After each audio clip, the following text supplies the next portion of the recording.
Welcome back. Today we put existential imperative realism side by side with international liberalism, the worldview that said growing trade, rules, and institutions would tame rivalry. The EIR claim is simple. Globalization felt safe because one patron made the world safe for it. Liberalism mistook supremacy for permanence.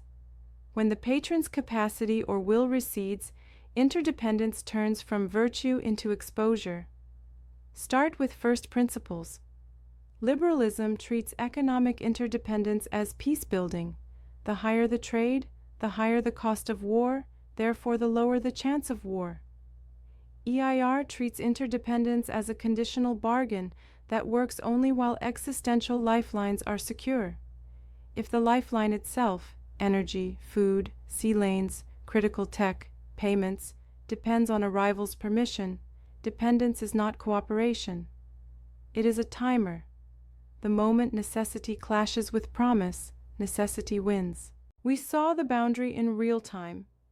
Europe built an energy model assuming pipeline stability and regulatory reliability.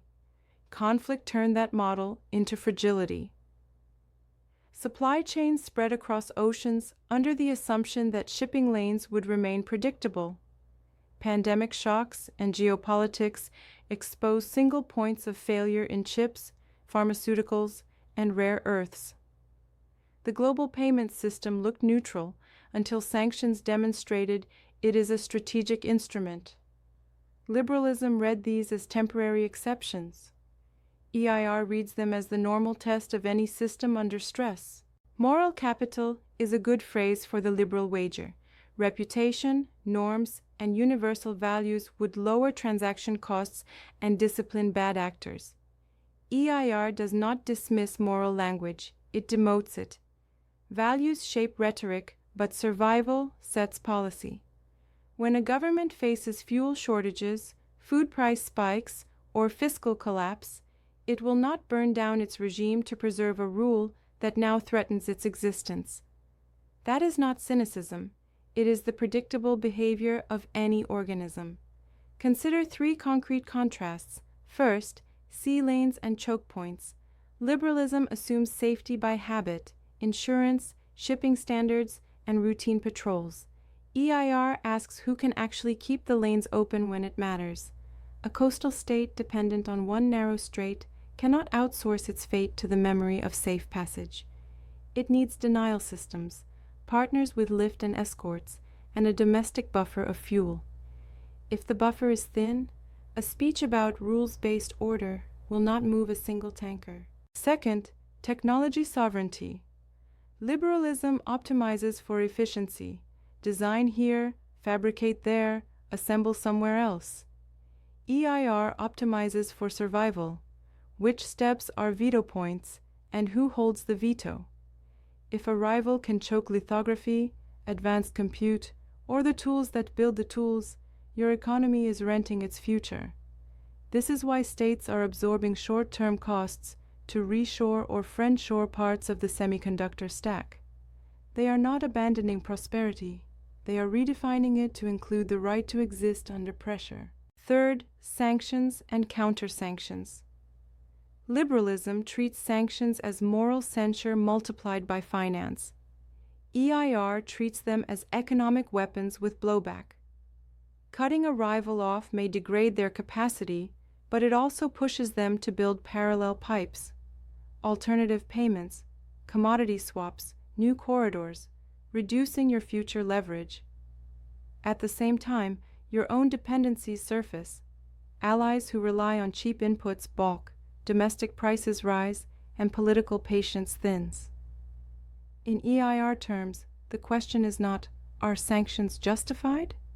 It is, do they improve our survival position over the relevant time constant? International institutions deserve a clear-eyed read.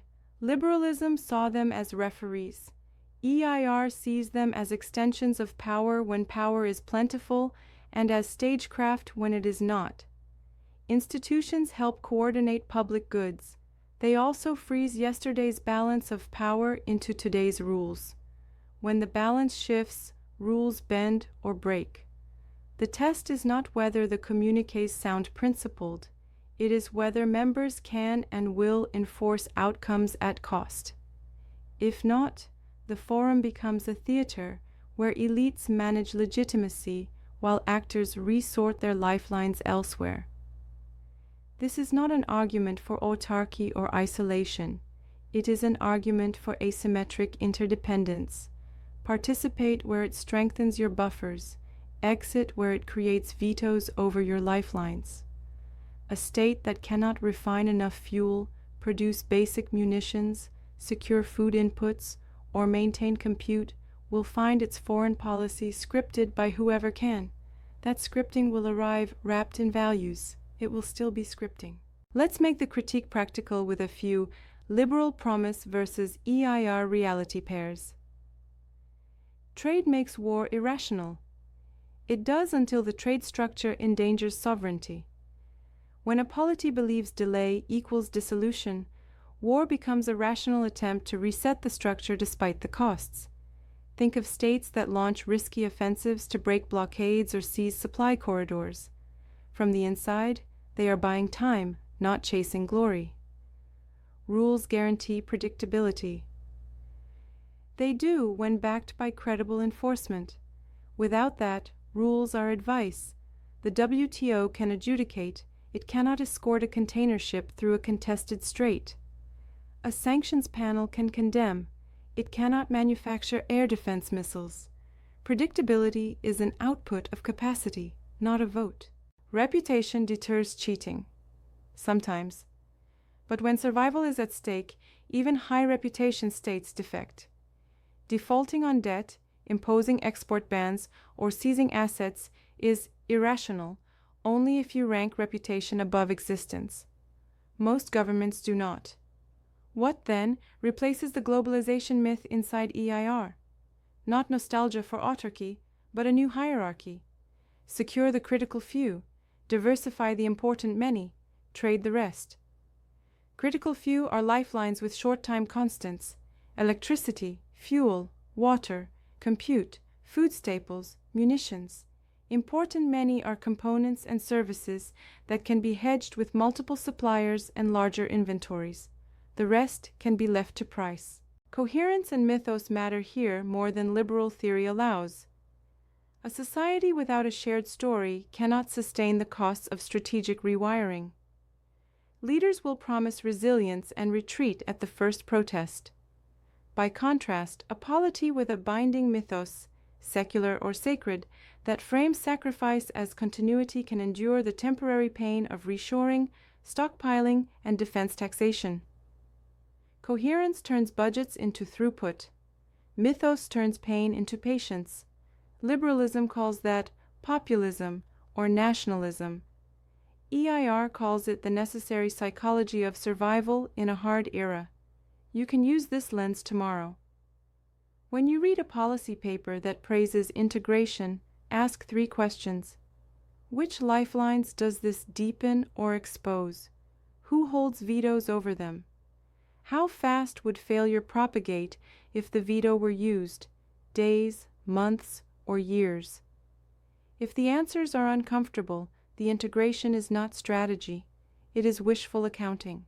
Likewise, when you hear that a norm or moral leadership will carry the day, check the material ledger. Who pays, with what, and for how long? If the policy relies on others to carry costs after the photo op, you are looking at stagecraft. In EIR, moral language is strongest when it matches material commitment.